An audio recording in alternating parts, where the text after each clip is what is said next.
Hola comunidad, soy el profesor. Hoy seré el encargado de contarles las historias que escucho. Tengo la responsabilidad de explicarles que no estamos solos, que existe algo más y que estén preparados, porque siempre están esos ojos en la oscuridad.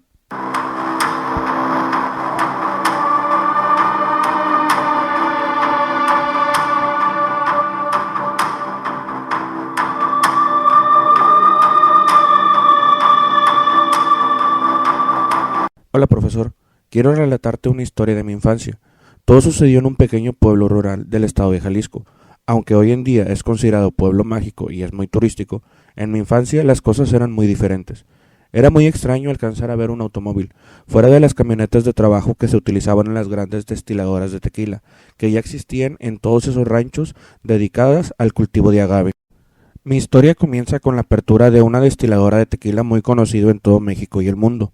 Esta destiladora trajo mucho trabajo y con sueldos muy buenos, tanto que mucha mano de obra buscaba salir de sus trabajos para ingresar a esta nueva empresa. Transcurrieron meses antes de que todo se volviera caótico.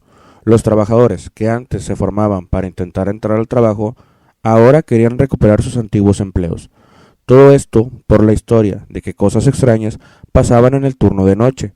Se hablaba de un perro gigante que custodiaba una parte del sembradío de agave. La compañía, desesperada por conseguir trabajadores y no quebrar en su primer año, empezó a traer mano de obra de otros estados, ofreciéndoles un sueldo muy bueno y una casa donde quedarse dentro de la propiedad. Aquí es donde mi familia se involucra en la historia. Una familia que llegó, de la cual omitiré su apellido, tenía un hijo de mi edad, que al entrar a mi misma escuela nos hicimos rápidamente amigos. Siempre íbamos a su casa a jugar, ya que al estar dentro de la propiedad de la tequilera tenía un patio enorme donde podíamos jugar fútbol, a las escondidas y en ocasiones incluso ayudábamos a su papá con algunos trabajos. Pero todo cambió un fin de semana. Un viernes se me hizo noche para regresar a mi casa. El camino era largo para poder atravesar esos terrenos y los padres me sugirieron quedarme, a lo cual yo no podía acceder por miedo al castigo de mis padres. Entonces mi amigo me sugirió acompañarme y junto con su padre emprendimos el camino. El padre, al ser una persona trabajadora de campo, siempre cargaba su machete. Él nos decía que era mejor llevar con qué defenderse, que había mucha gente queriéndose meter a robarse los agaves y que no estaba de más cuidarse, pero sabíamos que era difícil entrar, que el terreno estaba siempre muy vigilado por los trabajadores nocturnos. No estábamos listos para descubrir por qué llevaba ese machete. Al llegar más o menos a la mitad del camino, ya nos había oscurecido por completo. Ahí comenzó todo.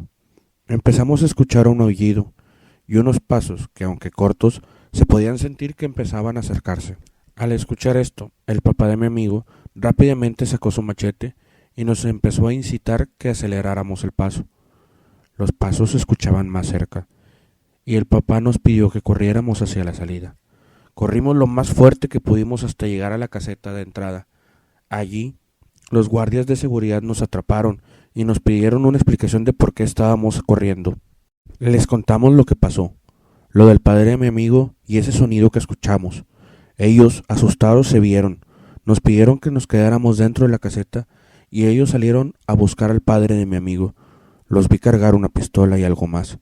Ahora entiendo que eso era una escopeta. Los vimos correr en dirección a donde se había quedado el papá de mi amigo. El tiempo transcurría y mi amigo no dejaba de llorar. No sabía qué le había pasado a su padre y los guardias no regresaban. Estábamos desesperados cuando un fuerte disparo se escuchó. Nos tiramos al piso y después de unos segundos pudimos ver cómo 3 siluetas corrían en dirección a la caseta. Mi amigo, con cara de felicidad, observó cómo su padre llegaba corriendo con los guardias. Al momento de llegar nos dimos cuenta que el papá de mi amigo estaba maltrecho.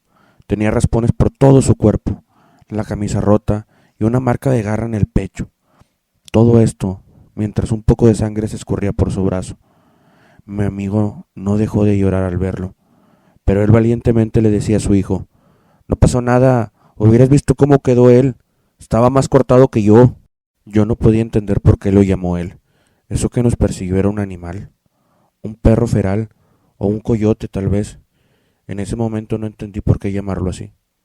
Después de unos minutos de estar tranquilizándonos por el ataque de este animal, Los guardias llamaron a una camioneta de la empresa, que nos llevó hasta mi casa. Supe, por lo que me contó mi amigo, que después llevaron a su papá que lo cosieran y después a su casa. El sábado por la mañana le expliqué a mi familia lo que había pasado. Ellos, muy agradecidos por lo que el señor había hecho, decidieron ir a visitarlo y comprarle una canasta de frutas como gesto de buena voluntad por lo que habían hecho esa noche por mí. Al llegar a la caseta los guardias me reconocieron de inmediato. Al ver a mi familia, entendieron que pretendíamos llegar a la casa para entregar la fruta al padre de mi amigo. Al hablar un poco con mis padres sobre la situación, vi cómo les cambió el semblante.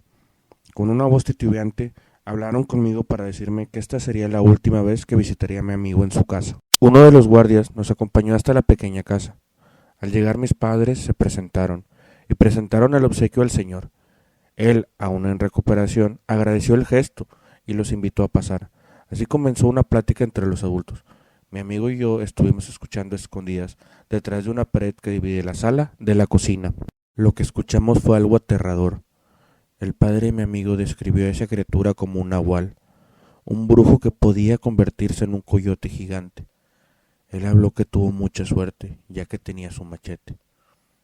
Con él pudo defenderse solo porque conocía la leyenda de estos seres y cómo lastimarlo. También dijo que cuando llegaron los guardias que portaban armas de fuego y verse superado en número, huyó, no sin antes recibir un impacto en la pierna por parte de la pistola de uno de los guardias.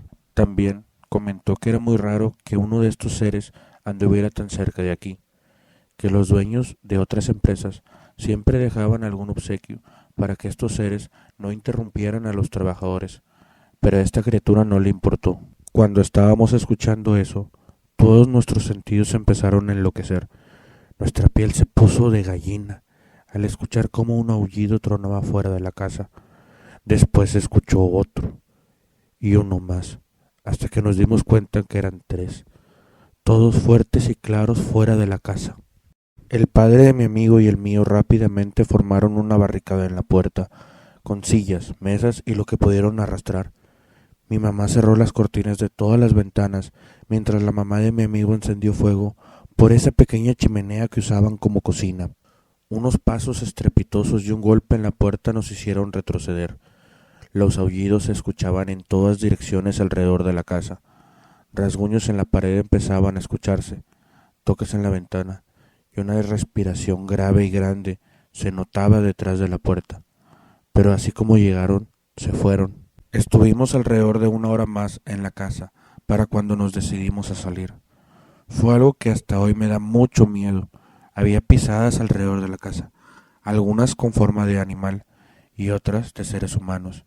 En algunas podías notar cómo cambiaron de forma. Zarpazos en la pared, como si una garra de metal hubiera decidido destruir la casa.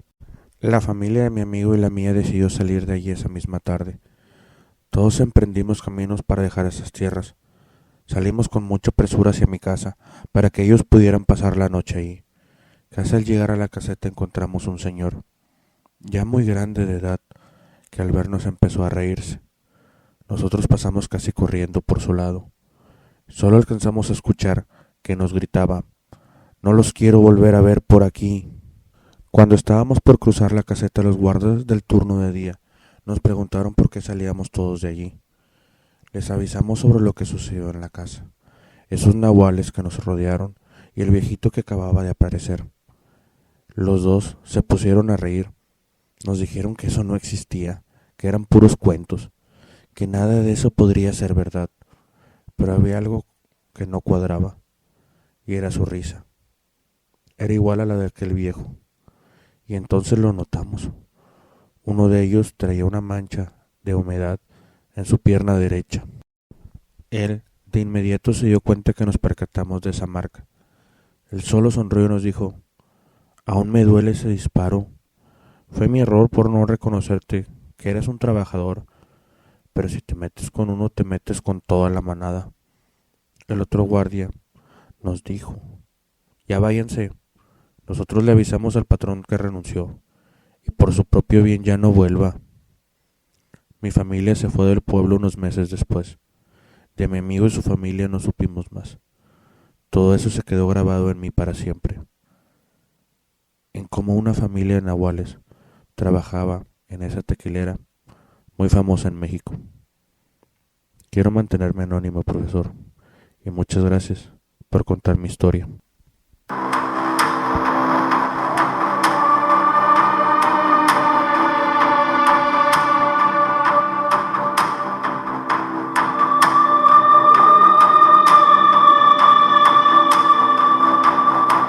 Gracias, comunidad, por escuchar este episodio que nos mandaron desde Jalisco. Espero que puedan dormir esta noche. Si escuchan un aullido o rasguños en su casa, no salgan, porque ellos pueden estar más cerca de lo que crees. Ten cuidado cuando miras a la oscuridad, porque ella también te puede ver.